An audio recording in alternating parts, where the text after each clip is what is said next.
Aunque no puedan preguntar así en vivo, aunque nada más sea con escrito, pero no va a ser más tardado escrito. Creo que sí, ¿no? Puede ser como más tardado. Pero de cualquier forma, Lina, si no está funcionando por el otro lado, más vale tardado escribiendo que más tarde, creo yo. Bueno, pues, a ver, bueno, pues entonces, a ver, nada más ahorita a las últimas personas que se unieron, no estamos pudiendo transmitir con sonido Ya. allá. A ver, parece que ya se escucha, ¿no? Ok. Entonces, a ver. Sí, creo que ya quedó. Entonces, bueno, ya escuchan por ahí. ¿Se ve ahí en Facebook? ¿Sí? ¿Que ya se escuchó? Ok, entonces ya, empecemos ahora sí, sin más. Ya está pues la dinámica, ¿no? Si quieres, entonces ahora sí, Hugo, pues arranca.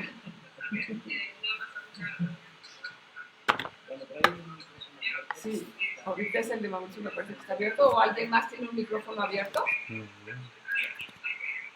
Para que lo cierren. Ah, Ángel, por favor, ¿podría cerrar tu micrófono? Ah, listo, gracias. Ahí está. Bueno, también una disculpa en la calle Doctor, que es un poco ruidosa. Entonces también de repente van a estar escuchando por ahí ruidos como de motocicleta o de camiones, pero pues así es esto, ¿no? Espero no nos interrumpa demasiado. Bien, pues vamos a intentar de alguna manera ir disipando todas nuestras dudas que tengamos acerca de la celebración eucarística como tal, de la celebración litúrgica de la Eucaristía, a lo que nosotros muy comúnmente le llamamos misa. La realidad es que el término misa viene de tiempos antiguos en donde no se entendía qué es lo que se decía en la celebración, y entonces al final el padrecito decía, ¿y qué misa es? Que decía, esto ha terminado, y entonces a todo el mundo se le quedaba grabado el término misa y decía, no, pues entonces yo fui a la misa. Y así se le fue quedando muchísimos años en la misa. Su nombre verdadero es Eucaristía, la celebración de la Eucaristía, y es uno de los sacramentos. Entonces quiero partir de ahí. Es uno de los sacramentos. Y los sacramentos los vamos a entender como estos signos que Jesús instituyó para que nosotros pudiéramos acercarnos. ¿Tienes el mute? Pudiéramos recibir la gracia ¿Tienes el de Dios mute? de manera directa. Y la gracia de Dios no es otra cosa más que experimentar su presencia. Bien lo sabemos, son 7 sacramentos: bautismo, confirmación, eucaristía, reconciliación, unción de los enfermos, orden sacerdotal y matrimonio. O hago grande a Hugo. Y dentro de esos 7 sacramentos está la Eucaristía. Ahora bien, es bien interesante porque la liturgia va a ser el ejercicio sacerdotal de Jesucristo. Esto va a ser para nosotros de verdad. Si ustedes algún día alguien les pregunta, oye, ¿tú sabes algo de liturgia? Y ustedes le dicen, sí.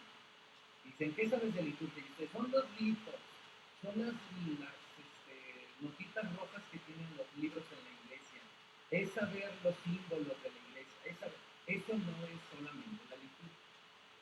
Liturgia como tal es una palabra griega que significa quehacer político, quehacer social, que significa la acción la acción del pueblo, una acción del pueblo, y se refería más bien a la parte política o a la parte social. Con el paso del tiempo, las primeras comunidades cristianas le llamaron a su celebración liturgia, porque era un quehacer de todos. Entre todos tomábamos ese sacerdocio de Cristo y lo hacíamos nuestro.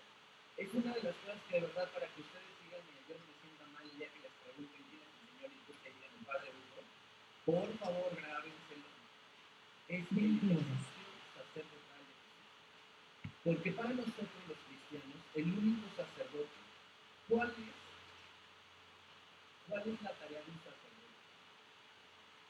El sacerdocio puritano es una institución creada por la Iglesia Católica. El sacerdocio es una institución que tiene muchísimos años y que en la gran Que se mayoría oye de mal. las culturas primigenias existía. Existía aquel que hacía puente entre los hombres y Dios. No es una institución, no es una creación católica, es una institución que viene en el proceso cultural y mental del mismo ser humano. Y así nosotros podemos ver que ya las culturas que reinaban, que estaban al momento de los judíos, también tenían sacerdotes, de una manera distinta, pero eran los que ofrecían algo de los hombres. Ellos tenían la capacidad de ofrecérsela a los dioses. Y en ese sentido, los judíos también van a retomar este mismo sacerdocio, pero llevándolo a la concepción del único Dios verdadero, el único Dios que es Yahvé, que sacó a Abraham de No su se tierra, escucha. que lo llevó a la tierra prometida que Bien. emana leche y miel. Y entonces, en esta tierra también le va a decir, recordemos que después va a venir el éxodo, cuando Moisés sale, le dice a tu pariente Abraham, a tu pariente, que era el nombre del hermano de Moisés, alguien se acordará de él, Aarón, No me sale a mí. dice a tu pariente Aarón, él es el que va a ser la voz de tu hijo y sus descendientes. Y entonces la descendencia de Aarón, y después se lo va a dar a Leví, van a ser los sacerdotes, los que van a poder ofrecer el sacrificio por el Señor. Yo humano, si yo aquí en mi casa degollaba a una tórtola o un cordero, no tenía valor sacrificial porque no lo estaba haciendo quien era encargado de hacerlo, con la oración que se tenía que hacer y en el lugar en el que se tenía que hacer. Todo eso era en el templo de Jerusalén, y entonces más bien lo que yo tenía que hacer era llevar a mi cordero, llevar a mis pichones, llevar lo que yo iba a ofrecer, se las presentaba a los sacerdotes degollaban, dejaban caer la sangre de estos animales sobre la piedra del sacrificio, y entonces decían, tu petición ha llegado a Dios, o tu casa ha quedado purificada, etcétera, etcétera. Entonces, hemos ido evolucionando en el concepto del sacerdocio. El pueblo judío tiene ya esta visión concreta de que el pueblo de Israel tiene una familia sacerdotal, y esa familia sacerdotal hereda el sacerdocio padres a hijos, y son los encargados de ofrecer el sacrificio a Dios. Hasta ahí vamos bien. Ahora llega el Nuevo Testamento. Nace Jesús. Y entonces Jesús nos va a decir, ya no hace falta que ustedes estén degollando corderos para pedir perdón. Ya no hace falta que ustedes estén degollando pichones o cualquier otro animal para pedir perdón o para pedir para hacer sus oraciones. Dice Jesús, ahora yo soy. Y por eso, si ustedes se acuerdan, Juan el Bautista va a presentar a Jesús como el Cordero que quita el pecado del mundo. Y cuando nosotros estamos en la celebración eucarística, en la misa, cuando se eleva por última vez el cuerpo de Cristo, se dice, este es el Cordero de Dios. Si ustedes contemplan, entonces nosotros lo que hacemos es que ya no sacrificamos corderos, animales o cualquier cosa en el altar. Nosotros vivimos el sacrificio redentor de Jesucristo. Entonces, Jesús es la víctima. Eso ya nos queda claro, Jesús es el cordero. Pero por otro lado, también nosotros tenemos que tener en cuenta que Jesús es el sacerdote. Él es el que en la última cena tomó el pan y dijo, este es mi cuerpo, que será entregado por ustedes. Y esta es mi sangre, que será entregada por ustedes. Hagan esto en memoria mía. Repítanlo ustedes, vívanlo ustedes. Entonces Jesús es el primero en celebrar la misa. ¿Por qué? Porque Él es el sacerdote. Por lo tanto, entonces ya tenemos, Jesús es sacerdote, Jesús es víctima. Y también vamos a tener uno más, un aspecto más en Jesús. Jesús también es el altar. Porque recordemos, yo les dije, se requería el sacerdote, la víctima y degollarlo sobre la piedra del sacrificio en el templo de Jerusalén. Y Jesús nos va a decir, ya no necesitan ir hasta Jerusalén para sacrificar, porque yo soy el altar. Si ustedes o más en mi nombre, yo estoy con ustedes. Y ahí se puede celebrar el sacrificio redentor de Cristo. Jesús es sacerdote, Jesús es víctima y Jesús es altar. Y nos lo va a decir muy bien la carta de San Pablo a los hebreos, que ni es carta, ni es de Pablo, ni es a los hebreos, pero ese es otro punto. En ese texto bíblico claramente va a quedar estipulado que Jesús es la única ofrenda agradable al Padre. Que si nosotros queremos estar con el Padre, amar al Padre, buscar al Padre, tenemos que amar a Cristo, buscar a Cristo, celebrar a Cristo, vivir en Cristo. Eso nos va a quedar clarísimo en esa carta. Y por lo tanto, entonces, la liturgia, yo les he dicho, es el ejercicio sacerdotal de Jesús, porque Jesús es el único sacerdote, el único. Si ustedes se han dado cuenta, cuando se celebra la Eucaristía, cuando se celebra la misa, el sacerdote, yo no digo, este es el cuerpo de Jesús que será entregado por ustedes. Yo digo, este es mi cuerpo, esta es mi sangre. Porque cuando yo estoy revestido en el altar celebrando la liturgia eucarística, la celebración de la Eucaristía, es Cristo mismo el que celebra, es Cristo mismo. Recuerden, solo hay un sacerdote, es Jesús el que actúa. Y eso es lo maravilloso de cuando nosotros estamos en la celebración eucarística. Por mucho que tú conozcas al Padrecito, por mucho que nos llevemos muy bien y ustedes me conozcan varios de los aquí presentes, y nosotros estemos y cotorreemos muy padre toda la vida, en el momento de estar en el altar,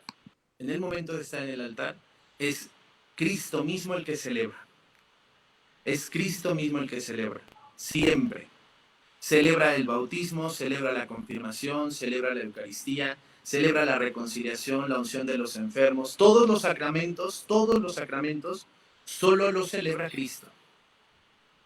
Siempre. Ya está.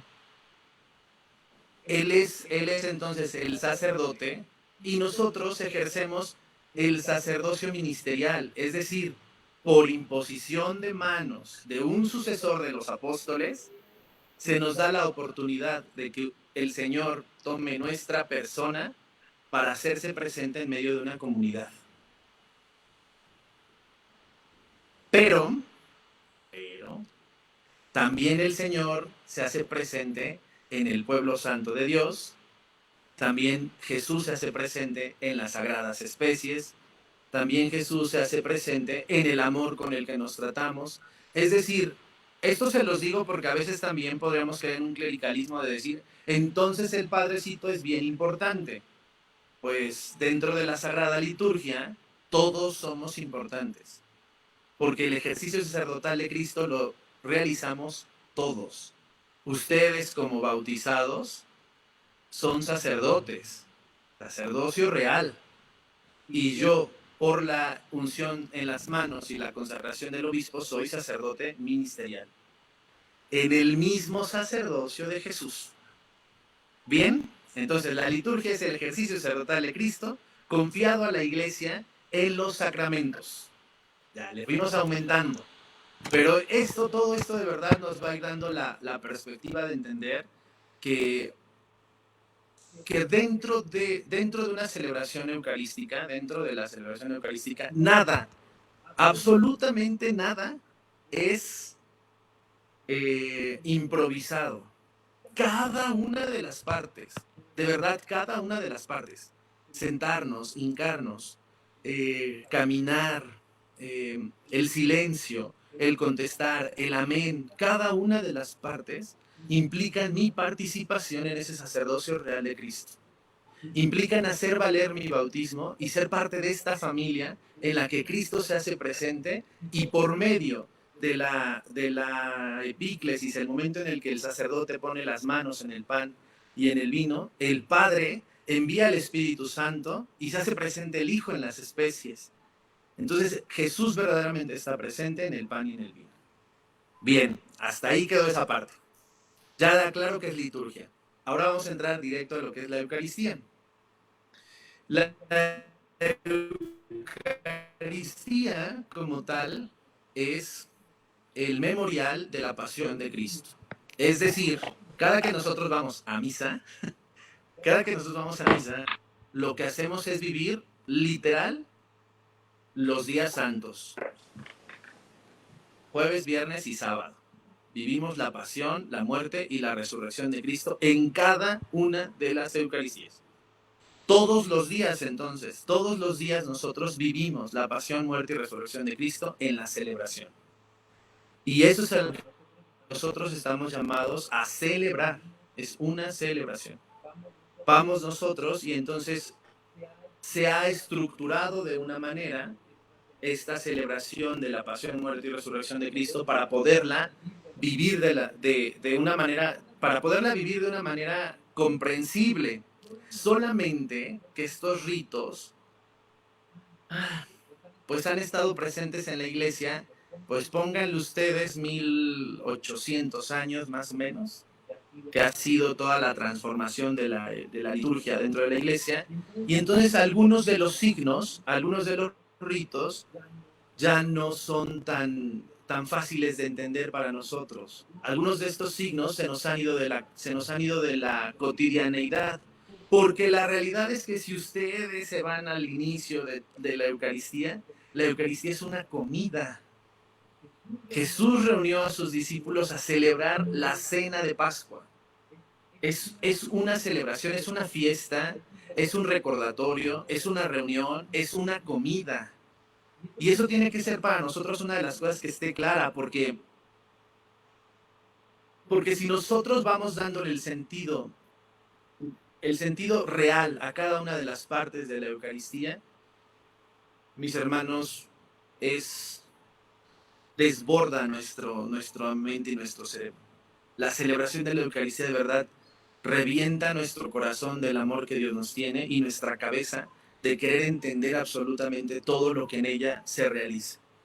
Son muchísimas cosas las que se realizan dentro de la Eucaristía. La misa se divide en dos partes.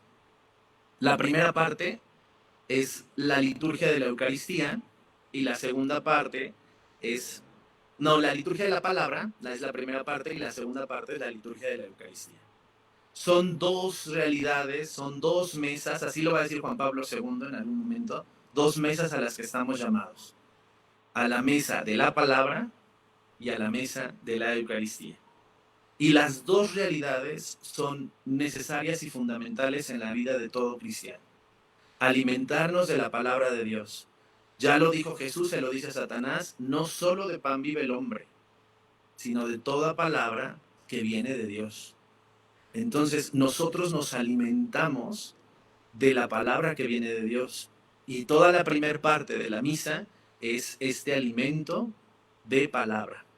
Por eso escuchamos la primera lectura, contestamos a la primera lectura, es decir, participamos.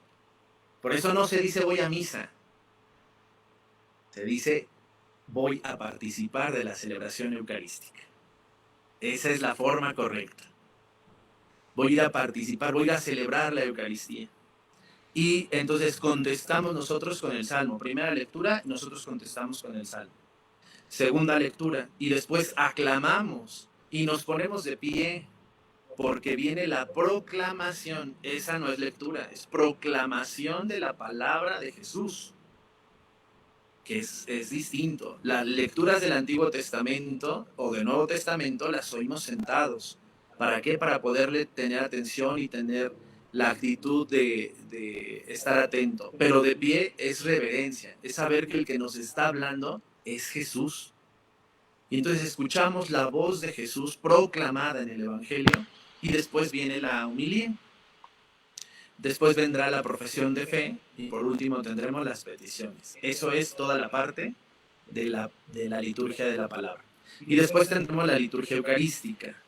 Esta ya es donde se preparan los dones y los dones son los que ofrecemos nosotros, lo que llevamos nosotros, el pan y el vino. Les digo, ya quedó muy lejos aquel tiempo en el que todos éramos del campo y entonces todos teníamos nuestras, ¿cómo se llama? Donde se siembra el trigo. No son parcelas, esas son las parcelas son de maíz. El trigo es, bueno, las tierras del trigo y nuestros viñedos. Nosotros ya no tenemos ni trigales ni viñedos. Y entonces cuando pasan las ofrendas, a veces a nosotros ya no nos dice nada, pero es bien bonito entender que Dios se va a hacer presente en medio de la comunidad en lo que nosotros llevamos, en el fruto de la tierra y del trabajo del hombre. Ese pan y ese vino que presentamos, mis hermanos, es decirle a Dios, se hace presente Dios, es tan amoroso Dios, que de lo que nosotros llevamos, en eso se hace presente. Justamente en eso. Por eso les digo, ya quedó distante ese momento, ¿no? De que lleváramos de verdad los pueblos indígenas. Si ustedes van a Oaxaca, si ustedes van a Chiapas, en estos pueblos todavía la liturgia contempla el hecho de que ellos presenten sus primicias y llevan los primeros aguacates de sus árboles, las primeras peras, lo primero que les da, las llevan y las presentan como fruto de su trabajo. Nosotros en las ciudades, ¿qué hemos hecho? Presentamos nuestra ofrenda. Y se pasa un canasto y a veces decimos, ahí va mi limosna. No, no es tu limosna, es tu ofrenda, fruto de tu trabajo, con lo cual se compra el pan y el vino, que serán convertidos en el cuerpo y en la sangre de Cristo. Es parte de nosotros, de lo que nosotros hemos trabajado, con lo que Dios nos dio, lo trabajamos nosotros y se lo presentamos a Él para que redunde en gracia con nosotros. Porque de eso que nosotros dejamos ahí, de ese pan y de ese vino, de esos 5 pesos, 10 pesos o lo que sea, de eso que dejamos, Dios nos regresa su presencia sacramental.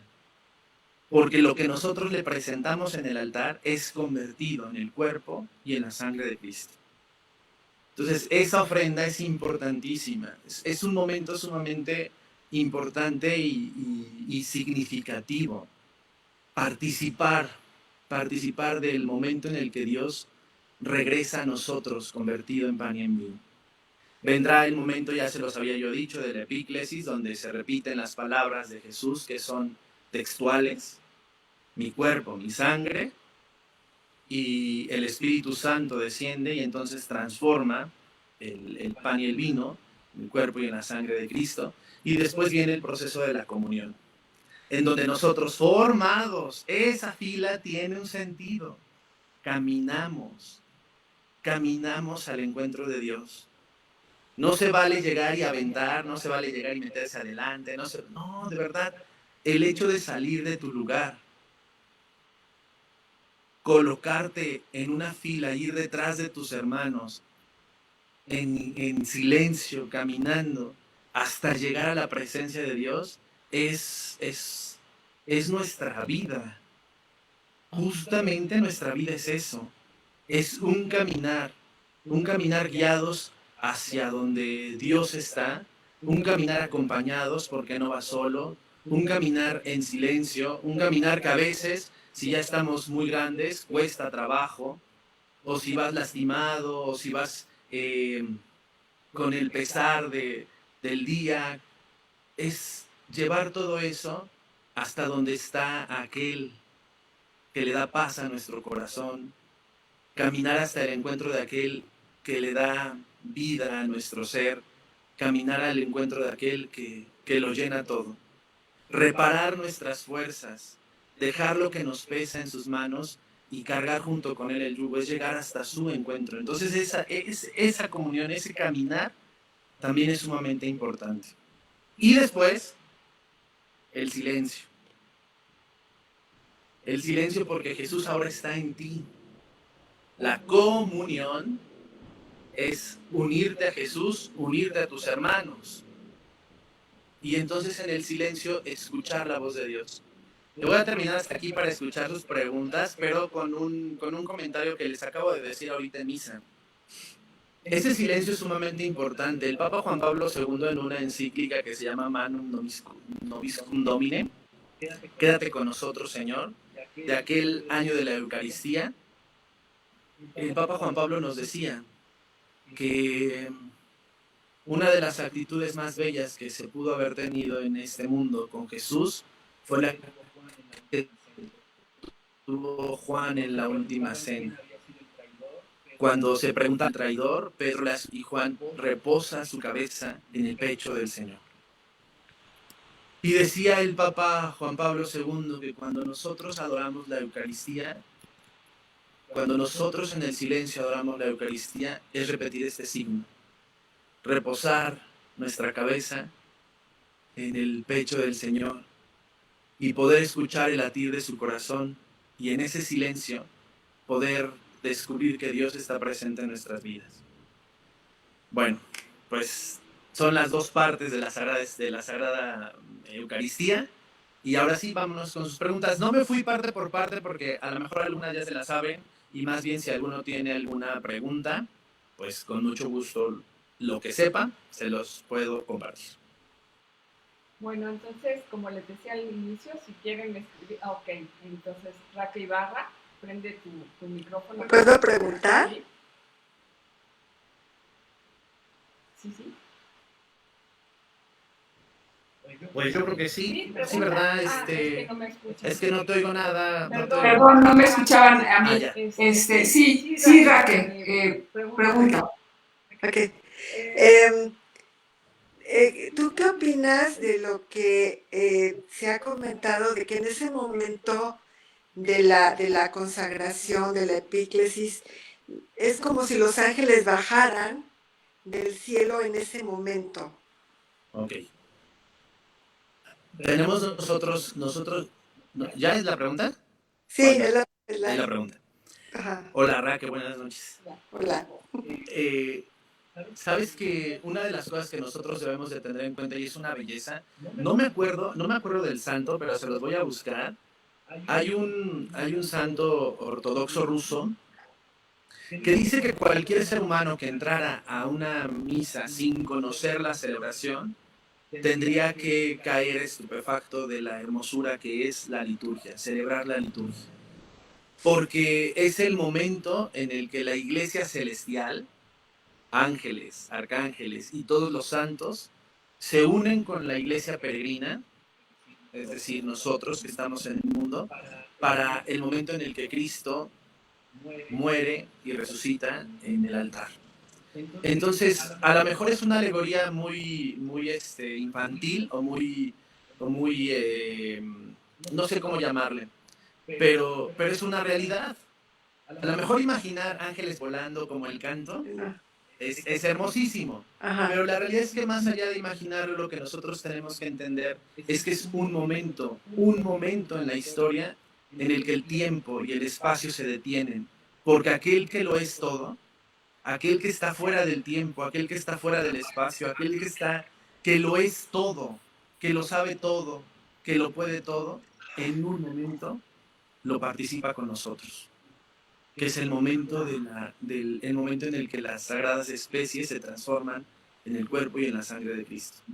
Porque Él que es eterno se hace presente en nuestra realidad, se hace tiempo, se hace uno de nosotros. El abajamiento de Cristo no fue cuando se encarnó. El abajamiento de Cristo es en cada una de las Eucaristías, porque Él, estando en el ser de Dios, estando en la gloria, se hace uno presente con nosotros. Y por supuesto los ángeles y los santos alaban ese momento, como lo haremos nosotros en la eternidad. Ay, wow. Gracias. No, de nada. Gracias. Muy bien, muchas gracias. Ahora Fabi quiere también hacer una pregunta. Después sale, me parece. Hola, mi pregunta es más bien con lo que acabas de decir justo, creo que a nosotros en el catecismo a los niños el poderles poner la película del Gran Milagro les ejemplifica un poco la parte, por ejemplo, en el momento del santo, en la película se ve justo precisamente, ¿no? Cómo la iglesia, los 3 niveles de iglesias están participando justo en el momento de la celebración. Pero a mí me gustaría, hablando de otro punto, lo que tú alguna vez me comentaste en la doxología, justo eucarística, que tú nos tienes presente justo en ese momento por Cristo, con él y en él. Me gustaría que lo compartas, que es algo que yo desconocía y me encantó. Es tremendamente, de verdad, yo creo que de las cosas más bonitas de ser sacerdote, obvio es celebrar la Eucaristía, ¿no? Y dentro de la celebración eucarística hay un momento al que se le llama la doxología mayor, es decir, la oración más grande, el ofrecimiento más grande sería la traducción. Y es cuando una vez que terminó la consagración y una vez que hemos rezado el Padre Nuestro, entonces antes de rezar el Padre Nuestro se toman las sagradas especies y el sacerdote dice, por Cristo, con Él y en Él. A ti Dios Padre Omnipotente, etcétera, etcétera. Y se eleva. Ustedes tienen que ser muy, muy cautos, muy perspicaces para darse cuenta que también las sagradas especies se elevan en 3 distintos espacios. Cuando se presentan los dones es abajo de los ojos. Cuando se consagran los dones es al nivel de los ojos. Y en la doxología mayor es sobre los ojos. Porque lo que estamos haciendo es decirle al Padre que ahí está su Hijo sacrificado por nosotros, que se lo ofrecemos a Él por nosotros, por las oraciones de cada uno de los que estamos presentes. Pero yo como sacerdote también lo que siempre hacemos es que en esa patena están presentes ustedes, sus intenciones, su persona, sus familias. Si ustedes se acuerdan, hay un momento en el que el sacerdote invita y dice, oren hermanos, para que trayendo al altar los gozos y las fatigas de cada día. Bueno, pues cuando elevamos la patena, lo que va en esa patena es su persona con sus gozos y sus fatigas. Es su persona con sus ilusiones, con sus esperanzas, con su dolor, con su enfermedad, con todo lo que vivimos. No es simple y sencillamente el hecho de levantarla y decir todos amén, ¿no? Porque de repente se nos va el momento y nada más es como, pues ya, ¿no? Ya me lo acaba. Porque todos estamos como en el plan de, ya está por terminar. Y estamos llegando al momento en el que el sacerdote se está ofreciendo, él está ofreciendo a toda la comunidad en esa patena a los ojos de Dios. Está presentando a todos y a cada uno de los que están ahí presentes, a todos y a cada uno de los que se han encomendado a su oración, a todos y a cada uno de los que están viviendo la Eucaristía. Ahora con todas estas tecnologías, los que están allá, los que están aquí, los que son por todos, y hasta por nuestros hermanos difuntos, que la Eucaristía se ofrece y todas las Eucaristías pedimos por los difuntos. Todo eso está contenido en la patena, cuando es elevada y es presentada a Dios, porque presentamos nuestra ofrenda, y la única ofrenda agradable a Dios es Cristo, y en Él vamos nosotros. Sí, es una belleza. La doxología final es muy bonita. No, gracias a ti, Fabi. Gracias. Ahora Ale. Ya. Sale. ¿Me oye? Hola, buenas noches, padre. Hola. Oye, ¿por qué cuando se prepara el altar, siempre si hay coro, hay música, y no se termina la canción o lo que se esté cantando en ese momento antes de las oraciones de ofrecimiento? Siempre el sacerdote las dice en silencio para sí, y ya el pueblo no participa de esas oraciones que son tan bellas y tan pues importantes, porque son nuestros ofrecimientos, ¿no? Y el bendito sea Señor Dios del universo por este pan, fruto de la tierra y del trabajo del hombre que recibe de tu generosidad. Sí, todas y ahora esas. te presentamos, ¿no? Son oraciones que en el proceso, fíjense que una de las cosas que es bien bonita de la liturgia, una de las cosas que es hermosísima de la liturgia, es que la liturgia está viva. La liturgia vive en la iglesia.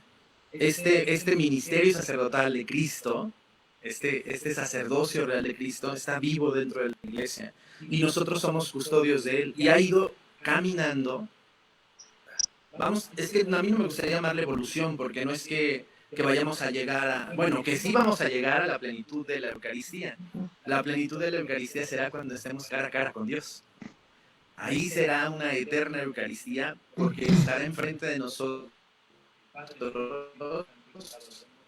el Padre, el Hijo y el Espíritu Santo y los adoraremos los eternidad, ¿no? Es la Eucaristía allá, en todo su apogeo. Pero en ese ir caminando de la historia de la iglesia, la liturgia ha ido teniendo modificaciones, se ha ido adaptando, ha ido respondiendo a los tiempos, ha ido dándole significado y sentido a cada una de las formas. Y una de las cosas que quedó muy clara es que tenemos que saber alabar a Dios.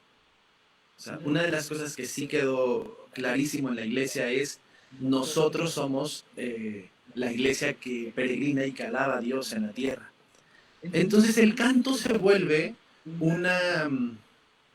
también un espacio de oración, se vuelve también un espacio de petición, se vuelve un espacio de ofrecimiento. Por eso los cantos que acompañan el ofertorio tienen que ser cantos que ofrezcan, tienen que ser cantos que nos lleven a nosotros también a entrar en esa dinámica. Y entonces corta con las oraciones que se dicen en secreto. Si hay canto, las oraciones se dicen en secreto. Sí las tengo que decir, pero si no hay canto, entonces las digo y ustedes las terminan. Bendito seas por siempre, Señor. Pero si hay el canto, entonces son suplidas las oraciones por la alabanza en forma de canto. Las dos O sea que hay que formas son, participar. las dos formas son participar en el ofrecimiento. ¿Sí? Y las dos son buenas, ¿no? Hay que Decía San Agustín Ok. que el que canta habrá dos veces, ¿no? Pues por ahí va. Ok. Ah, Gracias, bueno, no sé, padre. Linda, tú nos Gracias. dices quién más. Sí, pues Raque, porque no veo otra mano levantada ni otra mano Ah, ok. hecha. Perdón, es que no sé cómo. Está bien. El credo nada más se dice el domingo. Si es algo de fe, ¿por qué no se dice de lunes a sábado? ¿Cuál es la razón? ¿O así está estructurada la liturgia? ¿Por algo? Mira, es que el credo como tal, al ser la profesión de fe, es lo que nosotros creemos y defendemos. O sea, es el cúmulo de nuestra fe. Y nosotros, los primeros cristianos, dieron la vida defendiendo esas frases, ¿no? Que tengo un amigo que ustedes conocen muy bien que me decía, es que nunca me había dado cuenta qué tan bello es el credo y qué tan profundo es poder analizar cada una de las frases que decimos. Y justo por esa profundidad, entonces se dejó como parte de los ritos de la misa dominical en cuanto que es el día del Señor, el día en que nos reunimos todos como comunidad, porque entre semana es una necesidad del alimento. Entonces, si entre semana puedo ir, pues qué bien, pero la realidad es que entre semana nuestra materia de santificación, bueno, la de ustedes, es su trabajo, es su familia, es su esposo, es hacerle piojito a su señora, es consentir a sus hijos. Su materia de santificación es la vida. Pero el domingo no. El domingo es el día del Señor y el domingo nos reunimos como comunidad para celebrar la Eucaristía, para profesar nuestra fe. Entonces el credo se queda como uno de los signos tangibles de saber que es el día en que nosotros le decimos al mundo en que creemos y que lo defendemos. Que la vida la damos por defender justamente eso que estamos diciendo. Entonces, sí, se queda guardado únicamente para los domingos y las solemnidades, que también pueden ser entre semana, y entonces se pone también el credo. Como este hecho de remarcar que la celebración eucarística es en torno a una comunidad que profesa su fe. Y es más largo, ¿no? ¿En qué fecha fue cuando se estructuró el credo? Tenemos dos profesiones de fe, a una que le dicen el credo corto, el niceno, y luego está el niceno constantinopolitano. ¿no? El de Nicea fue en el concilio de Nicea, por ahí del año 300, y el otro es más hacia el año 600, y se completa. No quiere decir que el primero estuviera mal, sino que con el paso de esos 300 años surgieron dudas, y entonces decían, en la fe no puede haber dudas, la fe son certezas. Y entonces decían los padres de la iglesia y en la tradición, dijeron no, entonces sí se requiere que cuando hagamos nuestra se incluyan estos para poder entendernos y no tener esta posibilidad de falsas doctrinas como se estaban dando en esos tiempos.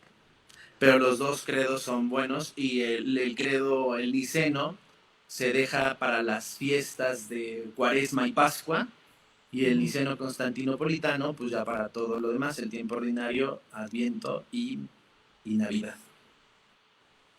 Gracias. No de nada. ¿Alguien más? Si no, les voy a preguntar yo, así les decía yo a mis alumnos en liturgia. Si no preguntan, les pregunto yo. Justo yo te iba a preguntar lo del credo, pero pues ya lo preguntaron. Ale tiene otra pregunta. Ale, vas, Ale. Cuando la misa era en latín y era hacia espaldas, hacia el pueblo y todo, ¿estaba conformada de la misma forma? O sea, se hacían las lecturas del Antiguo Testamento, luego el Evangelio y eso, no sé. O sea, a mí me tocó muy chiquita esas misas, realmente sí me tocaron, habrá quienes no les tocaron ya, pero a mí me tocaron pues chica, muy chica. Pero no sé si estaba estructurada exactamente igual o no. Era más o menos similar. Más o menos similar. Hay algunas cosas que en Concilio Vaticano II evolucionaron, ¿no? Como las plegarias eucarísticas. En el que tú conociste se le llama el ritual de Pío V, porque desde el Papa Pío V se comenzó a hacer un compendio de todas las oraciones y ritos. Y entonces, como ese fue el que lo hizo, el Concilio de Trento lo declaró como el ritual de la liturgia latina de Occidente. Y no tuvo modificaciones. No tuvo modificaciones en 600 años. En 600 años se quedó idéntico.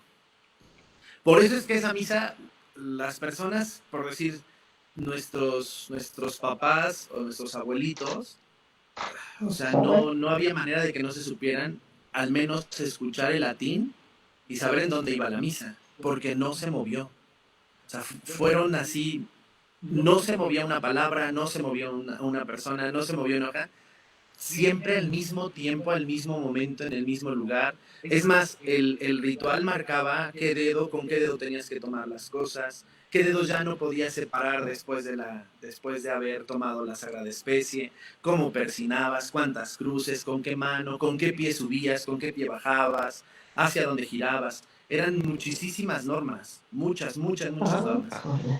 Entonces, en ese sentido era muy estricto, muy estricto el ritual.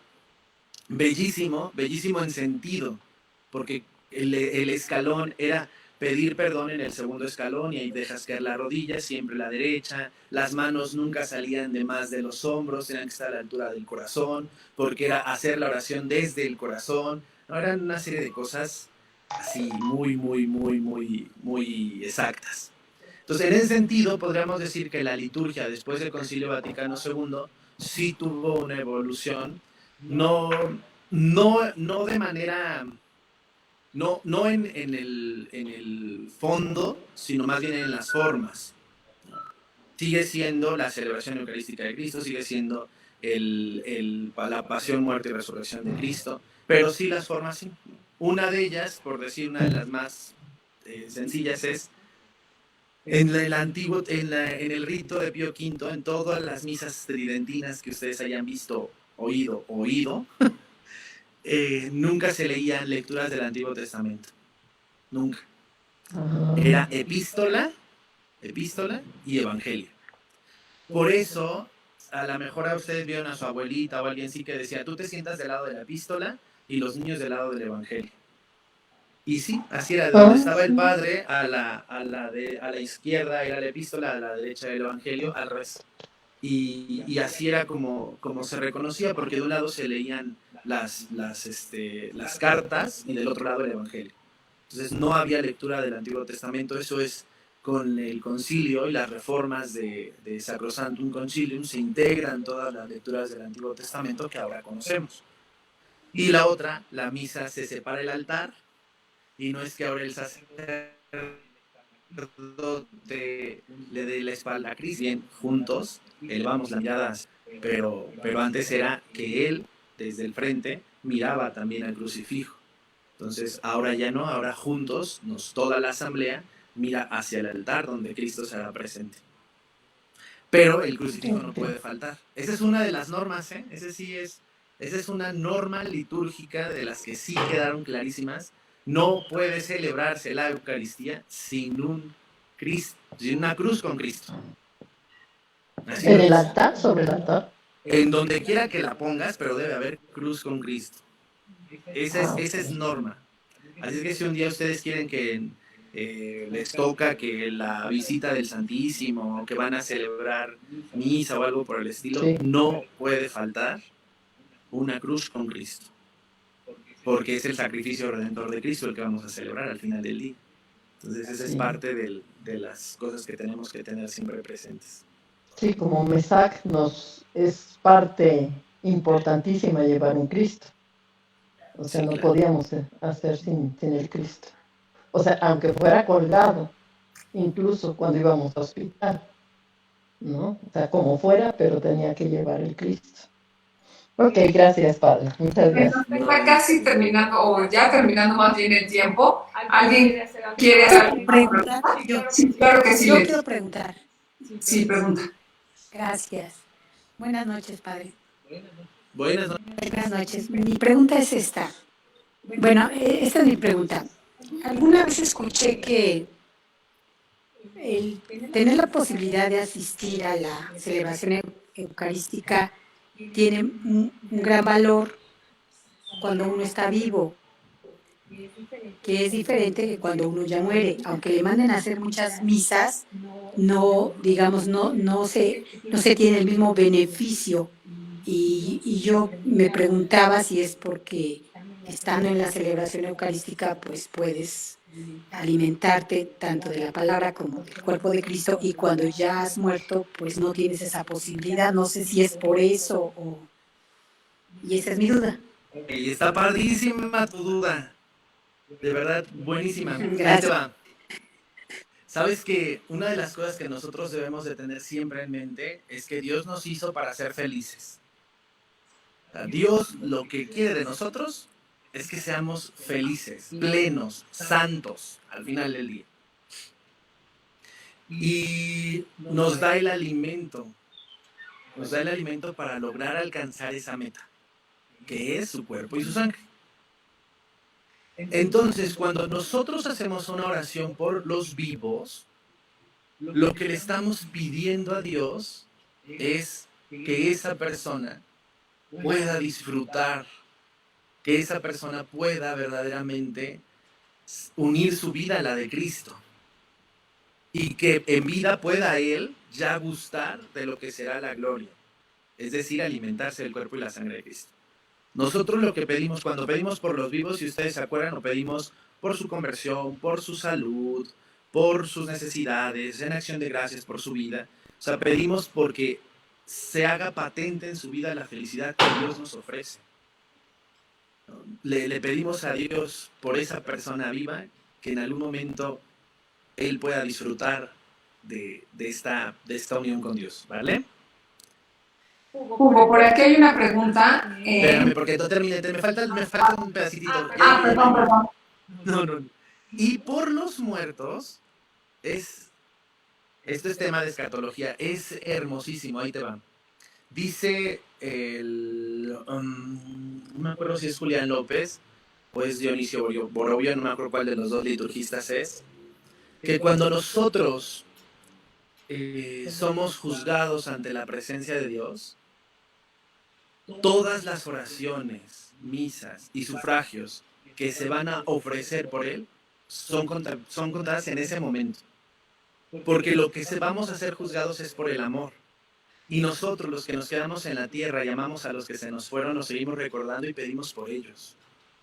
Y esa es una muestra de amor. Le pedimos a Dios tenga piedad de sus pecados, porque seguramente pues, por ahí tiene algunos. Le pedimos a Dios pueda ser perdonado. Y Dios, en el momento en el que esa persona se presenta ante Él, está contemplando todas las oraciones que a lo largo de nuestra vida haremos por esas personas. Entonces no podemos decir nosotros, Entonces no podemos decir, nosotros tiene 50 y voy a pedir por mi abuelito. No. Tú tienes que seguir pidiendo por tus difuntos, porque esas oraciones son tomadas en cuenta por el amor que le seguimos teniendo a nuestros difuntos. En el amor seremos juzgados, dice San Juan de la Cruz, y entonces lo que va a llegar contigo a la gloria es el amor que repartiste, las oraciones que elevarán por ti, las misas que se ofrecerán, el rosario que rezarás por tus difuntos. Todo eso es lo que ellos llegan ante la presencia de Dios y con lo que llegaremos nosotros. Por eso, a pedir todos los días por nuestros difuntos, siempre, no se les olvide. Pero muy bien. Muchas gracias, Padre. Me hiciste acordar de ese tema, muy bonito. Linda, ahora sí ya. Es que por acá en Facebook hay una pregunta. Bueno, primero hay un comentario que dice, por favor, Padre Hugo, ¿cuándo puedes volver a dar esta plática? Bueno, más bien yo les contestaría, ¿no? Pueden escucharla en Facebook otra vez, ahí se queda grabada. Y la siguiente semana, el próximo miércoles, va a estar otra vez, ¿no? El Padre Hugo con el mismo tema, continuando pues sobre lo mismo, ¿no? Entonces, para que se conecten y participen. Y por otro lado, había una pregunta por aquí que decía que si nos puedes hablar un poco más de cómo con Jesús nos podemos ofrecer con él, con Jesús, al Padre, gracias al Espíritu Santo. Ok. Jesús, al momento de instituir la Eucaristía y el sacerdocio, es decir, el momento en el que nace la Eucaristía, antes de participar con ellos del banquete, les lava los pies a sus discípulos. Y les dice, si yo que soy su maestro, les he lavado los pies, no espero que ustedes sepan hacer algo menos que esto entre ustedes. Que se muestre el amor que se tienen entre ustedes, que se haga visible, que sea sensible el hecho de que tú eres cristiano. Y para nosotros ser cristianos es seguir a Jesús. Nosotros los católicos hemos decidido tomar nuestra cruz e ir detrás de Él. Y tomar la cruz y ofrecernos día con día es hacer nuestro esto. En el mundo saberle lavar los pies a nuestros hermanos que más nos necesitan, saber tomar nuestra vida, que esa es la cruz, e ir detrás de Cristo, persiguiendo nuestra felicidad. No se puede hacer esto. Hoy lo decía claro el Evangelio, dice, dejen que los muertos entierren a sus muertos, no puedes ir tras de mí y llevar el arado y voltear y querer quedarte en el negocio y hacer otras cosas. No se puede si no hay renuncia. Creo que nos trabamos. ¿Ya estamos? Sí, No se puede si no hay renuncia. Y ¿me escuchan? Sí, no te trabaste. Y este poder tomar tu cruz, este poder ir detrás de Jesús, lograr lavar los pies de nuestros hermanos, solo se logra dejándonos guiar por el Espíritu Santo. Entonces en la Eucaristía, cuando en la doxología final se eleva la patena, yo les decía, van también sus ilusiones y sus esfuerzos. Va lo que tú traes en tu corazón. Va ese esfuerzo que estás haciendo por erradicar de ti el odio. Va ese esfuerzo que estás haciendo por perdonar. Va ese esfuerzo que estás haciendo por luchar por tu familia. Va ese esfuerzo que estás haciendo en ese apostolado que tienes. Va porque la celebración eucarística, mis hermanos, no solo es pedir, también es ofrecer. y ofrecemos a Cristo como víctima y con Él nos ofrecemos nosotros en nuestras labores cotidianas. Porque de que está complicado esto, está bastante difícil. De que cada uno tiene sus propios afanes, sus propios miedos, inseguridades. Cada uno de nosotros tiene su historia. Pero ¿qué te cuento? Que esa historia sí la conoce Dios. Esa historia sí la conoce el Padre. Y si tú la pones en el cuerpo de Cristo y la unes a Él, entonces eso se convierte en ofrenda. Y eso que tú estás viviendo se convierte en algo que se le ofrece al Padre en su Hijo Jesucristo. Por eso la Eucaristía, les digo, no solo es pedir a Dios, es también ofrecernos con Jesús en la misma Eucaristía. Guiado siempre por el Espíritu Santo. Espero, pues, haber contestado. Sí, la verdad es que creo que sí estuvo muy buena la respuesta también de aquí. Y pues ya se nos terminó el tiempo. Creo que muchos estamos encantados, nos quedaríamos más, pero no, otros también ya tienen pues otras actividades y creo que por respeto a todos pues hay que terminar de hablar. Y nos vemos la próxima semana. Esto, bueno, fue una experiencia nueva, esto de hacer el foro. A mí me pareció que era como, pues más personal, ¿no? Ya que no podemos estar juntos, reunidos, pues por lo menos así, de pronto, abrir micrófonos y hacer un poquito más, un diálogo, aunque sea de preguntas y respuestas. Me pareció que era como más cálido, ¿no? Ya que parte del propósito que estamos queriendo hacer, bueno, el padre Eduardo está queriendo llevar a cabo en María Reina es que hagamos comunidad. Entonces, pues hay que vernos la cara, ¿no? Hay que escucharnos para poder hacer comunidad. Entonces, por eso es que había pensado yo en este formato. Pues es la primera vez, un poco de lata. Yo espero que la siguiente vez no de este problema, que podamos empezar puntuales. Y pues les invito a todos los que están en Facebook, que si para la siguiente vez se quieren pues incluir, así con el respeto que se manejó hoy, me pareció perfecto y entonces pues cabemos muchos, hasta 100 en esta plataforma. Así es que, pues si quieren, además de la dinámica de la liga que voy a poner en el anuncio, estén atentos al anuncio en Facebook y pues ya está. ¿Sale? Muchísimas gracias, Hugo. Fue una plática verdaderamente hermosa. Te lo agradecemos mucho. Ya apagaste por ahí tu cámara. No, perdón. Pero es que estaba congelada mi imagen, por eso la apagué. ok.